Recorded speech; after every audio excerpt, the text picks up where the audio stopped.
Chapter 6. The Use and Misuse of Courage, the Bulldog.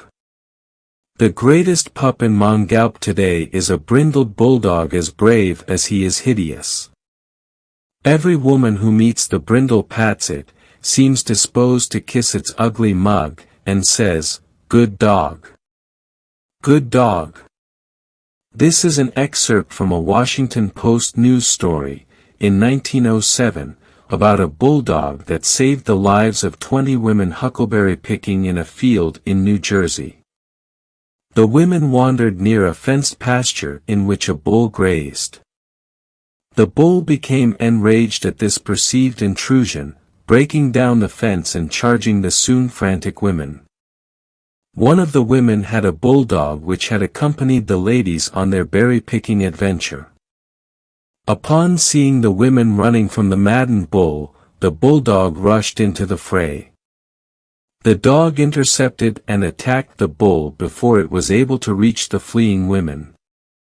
As seen in the chapter on farm dogs, it was not uncommon for livestock to attack humans, or for faithful dogs to rush to their aid. Neither was it uncommon for dogs to be heralded or recognized publicly in the media for these deeds. Dogs referred to as bulldogs were extremely popular in the late 1800s and early 1900s.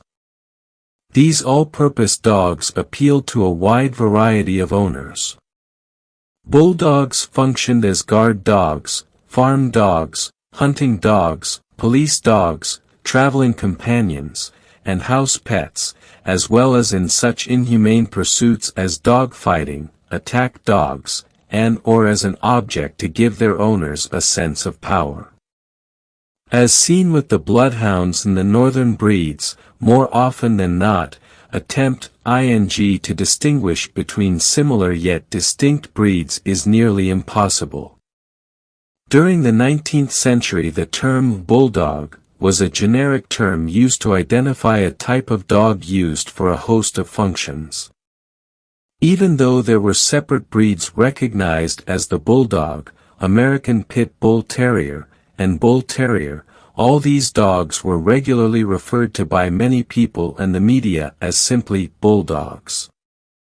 Although each of these breeds has a common origin in a type of Old English bulldog used for bull baiting and/or pit fighting, each has their own separate history of breeding for a specific trait, appearance, or function. Then, as today, there was much confusion, debate and misinformation as to the history and identification of the individual bulldog and bull terrier breeds.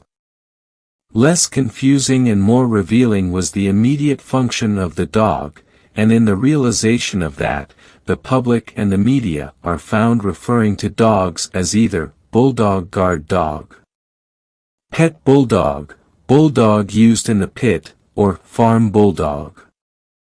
These identifications were far superior to pit bull, bull terrier, or bulldog in explaining the behavior of dogs found in attacks or in the performance of heroic deeds.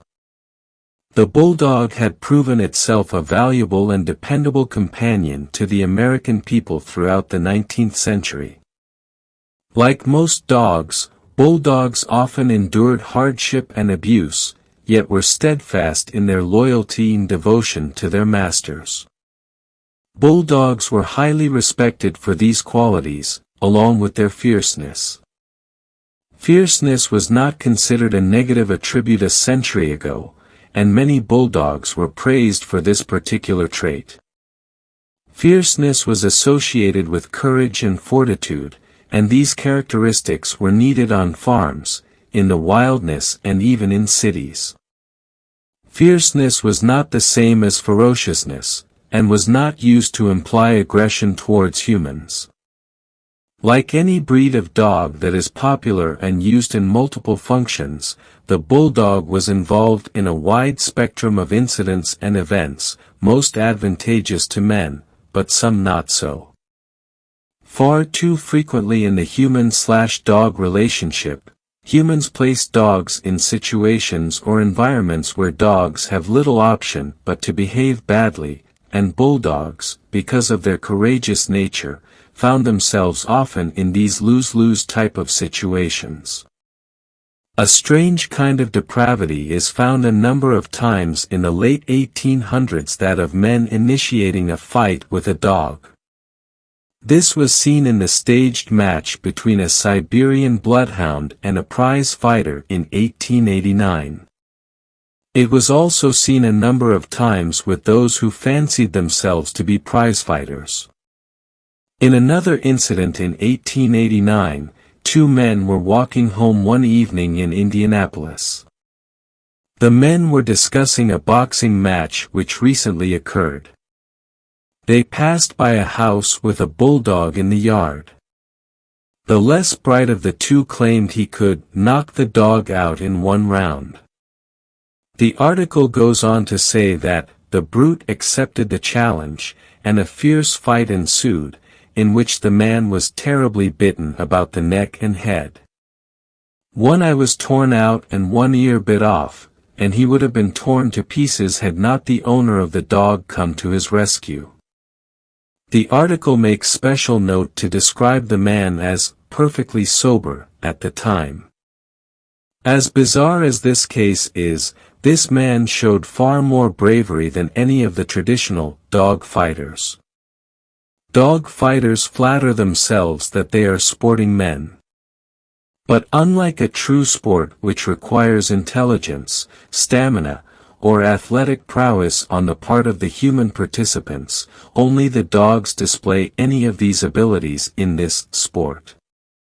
The human agitators stand safely off to the side, needing no sportsmanlike qualities other than being able to bend over and pick up the body of the animal which entrusted its life to this man. As is the case with most breeds of dogs, few bulldogs, American pit bull terriers or bull terriers were expected to perform the original function associated with the breed.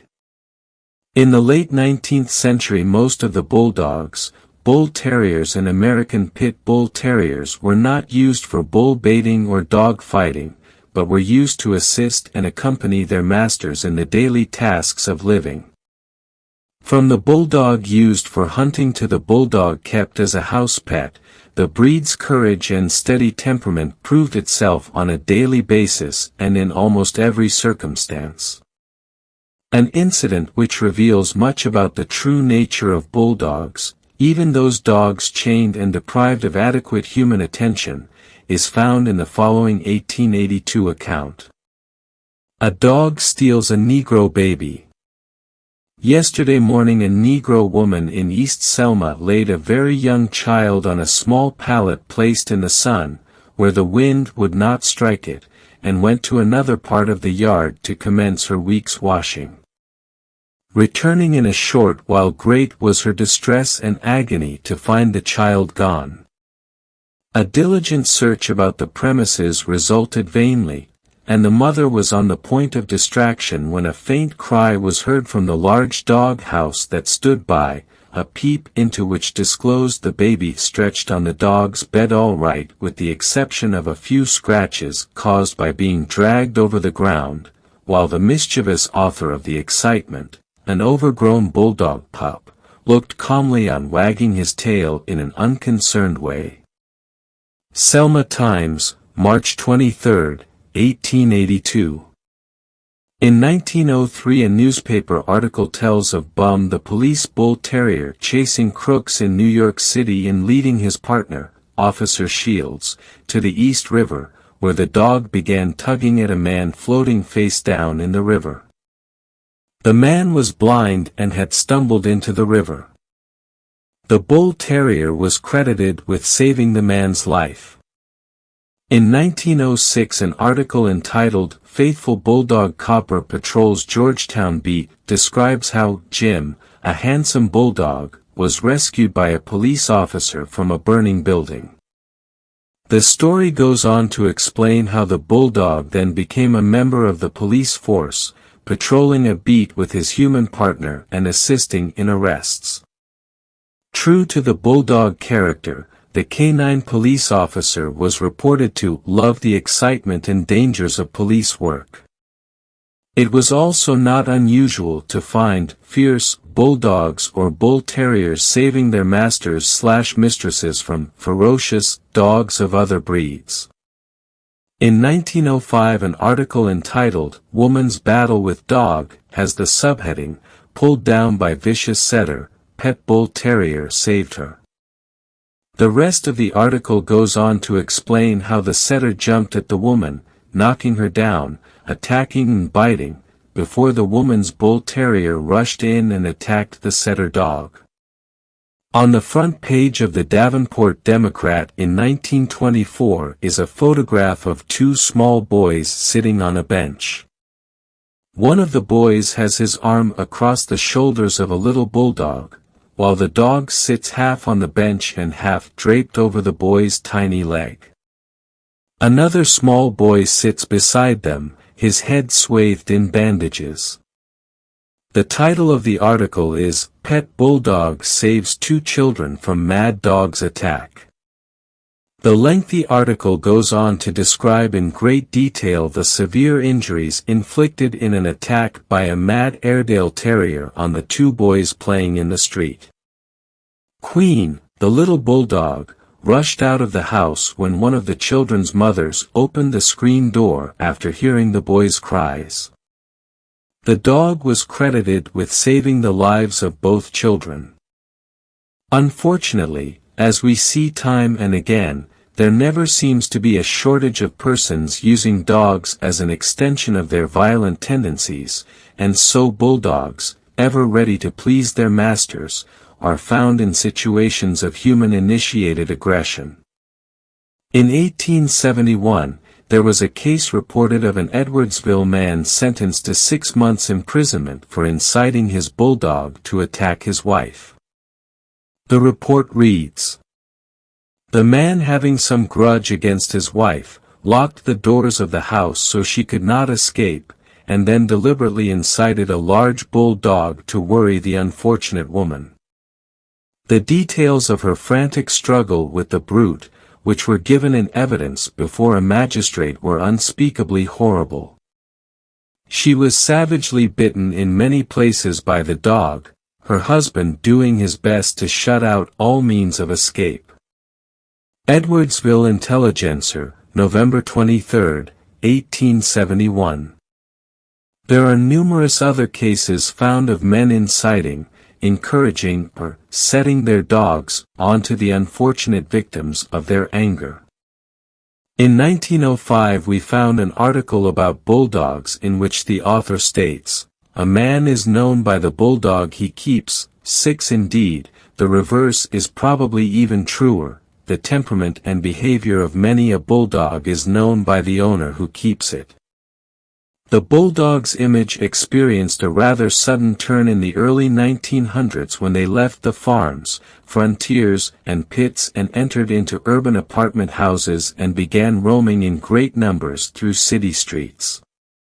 Like the collie, the bulldog had much credit in the bank of public opinion in the later part of the 19th century. The bulldog had proven itself among all levels of society as a hard-working, loyal dog. The bulldog's occasional function as a fighting dog influenced the image of the breed negatively to some degree, but the many contributions the bulldogs had made to early Americans as farm dogs and loyal protectors counteracted their fighting image. It is no coincidence that President Theodore Roosevelt, 1901 to 1909, owned a bulldog during his term in the White House at the height of the bulldog popularity. However, the bane of any breed is popularity. As seen time and time again, when a breed becomes exceedingly popular, especially if the breed has a negative function attached to it, there will be a significant increase in substandard and unsuitable owners. Such was the dilemma of the bulldog in the early 1900s. Bulldog popularity soared in the first decade of the 1900s and bulldogs were now found in great numbers in urban environments. No surprise that we should find the highest number of fatal bulldog attacks during the height of the bulldog popularity, 1900 to 1909. And no small surprise, these attacks would be found clustered in the large cities, where these animals were often kept in apartment carondelis buildings or allowed to roam the city streets. In New York City, a bulldog killed his mistress after she savagely beat him the day before. As the woman lay dying from her wounds, she remarked, "I beat the dog for disobeying me, and it was sullen all day." The woman also said she began to feel remorse for whipping the dog and had gone into the kitchen to get some meat for the dog when it attacked her. She died the next day from her injuries. During this same decade, we find the previously discussed case of the bulldog chained to the cherry tree being teased by boys and killing a little girl who wandered too close to the dog. In 1909, another tragic case of a bulldog-related fatality could be found in New York City. A woman, Mrs. Libes, who suffered from epilepsy, owned a bulldog which lived with her in her apartment. Early in August, the woman collapsed in a seizure. Her neighbor Mrs. Sness and her 15-year-old son, hearing a commotion, went to the woman's aid. Upon finding the door locked, Mrs. Sness and her son broke open the door. After they entered into the apartment, the bulldog attacked both mother and son. Bedlam ensued as mother and son struggled to fight off the dog, with the owner still on the floor semi-conscious. Other neighbors responded to the scene but were afraid to intervene because they imagined the dog to be mad. The unfortunate woman who attempted to help her neighbor died from her injuries from the overprotective and clearly agitated bulldog. Her 15-year-old son survived. Besides a handful of fatal attacks, there were numerous severe attacks involving bulldogs from 1900 to 1909. During this decade we find the bulldog's reputation turning from a fierce dog to a ferocious dog. One reader complained in 1904 about the tremendous boom in bulldog ownership and the number of owners who were looking for a vicious dog. In recent years, the bulldog fad has become very pronounced, it being considered the thing by many people in towns to own bulldogs, and the uglier and the more vicious the brute, the more highly is he prized. Charlotte, for instance, is infested with bulldogs. The Landmark, June 10, 1904.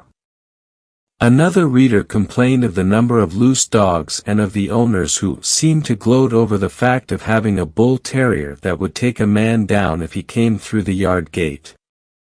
While one faction of the public was encouraging the bulldog to be a vicious guard dog, others were seeking bulldogs out as pets, which led the old-time bulldog breeders and dogfighters to bemoan the breed was losing its character, meaning fighting ability. In 1912, a dogfighter complained at a bulldog society show that the bulldog was becoming increasingly popular as a woman's pet and was thereby losing much of its fighting quality. He further complains that, "It is painful to see the coddling that goes on, the feeding of milk and the best quality of steak, sleeping indoors, and general effeminizing." Despite the confusion about function, despite an increase in severe/fatal attacks due to increased popularity with substandard owners and guard dog use, and despite the overall appearance of fierceness, the bulldog never really found disfavor with the American public. The media continued to recount cases of bulldogs performing heroic deeds during this decade, 1900 to 1909, and in the decades to follow. It is worthy of note that in 1911 the Encyclopaedia Britannica felt the need to address the bulldog's true nature versus the reputation the breed had acquired in the previous decade as a result of increased popularity with substandard owners. The edition defined the bulldog as: "The bulldog is a small, compact but extremely heavily built animal of great strength, vigor, and tenacity. Bulldogs were formerly employed in bull baiting, and the tenacity of their grip is proverbial. Their ferocious appearance, and not infrequently the habits of their owners, have given this breed a reputation for ferocity and low intelligence. As puppies, however, bulldogs are highly intelligent and unusually docile and affectionate, and if well trained retain throughout life an unusual sweetness of disposition, the universal friendliness of which makes them of little use as guardians. Fortunately for the bulldogs, much of this confusion about function and behavior abated when the public turned their attention to a newly emerging breed becoming known for its intelligence and watchfulness. In less than a decade, the German Shepherd would replace the Bulldog as the new status or fad dog. With their popularity waning and with owners looking towards the German Shepherd as their new protector and intimidation dog, Bulldog-related fatalities and the number of severe attacks plummeted.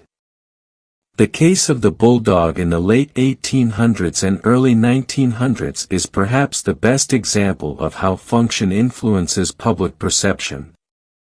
During the 19th century, bulldogs, more than any other breed, were used in the most extreme of negative functions, dog fighting, guard/attack dogs, and in the most positive functions, police dogs, and in heroic deeds on farms.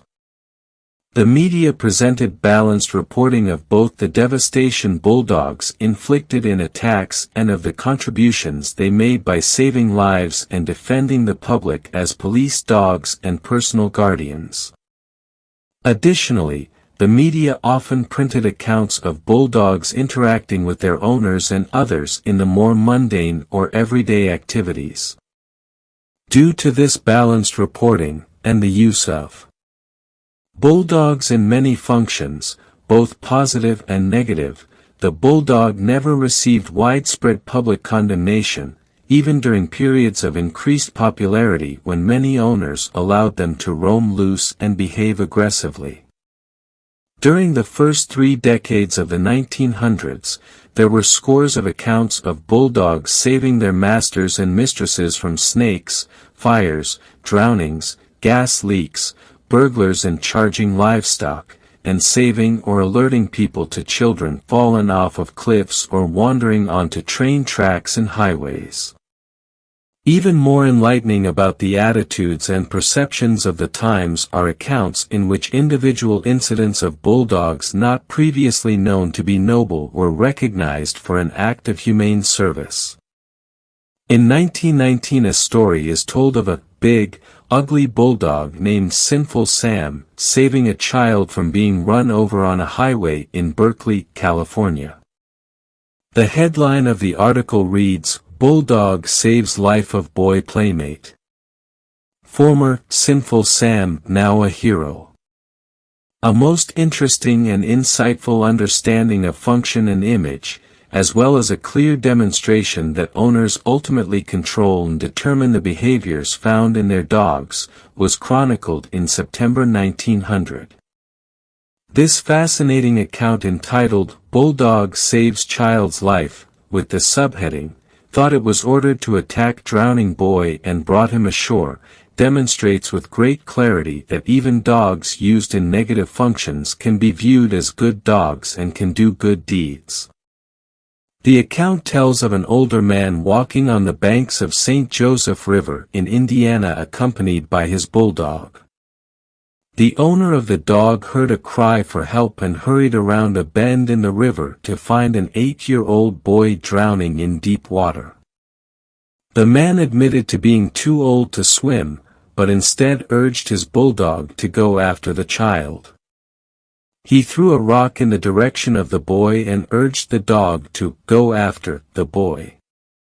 The article states, "The dog, it is believed, took this as a hint to attack the boy, and did so, seizing him by one arm and holding on like grim death while responding to his master's commands to come ashore. Once ashore, the dog released the boy to his owner, who then pulled him up onto the riverbank." The story concludes, The dog is not credited with being actuated by a noble instinct, but the boy is thankful, nevertheless, despite a very sore arm. Special to the New York Times, September 14, 1900. This small incident clarifies the essence of dogs. It was implied this bulldog was a fighting dog.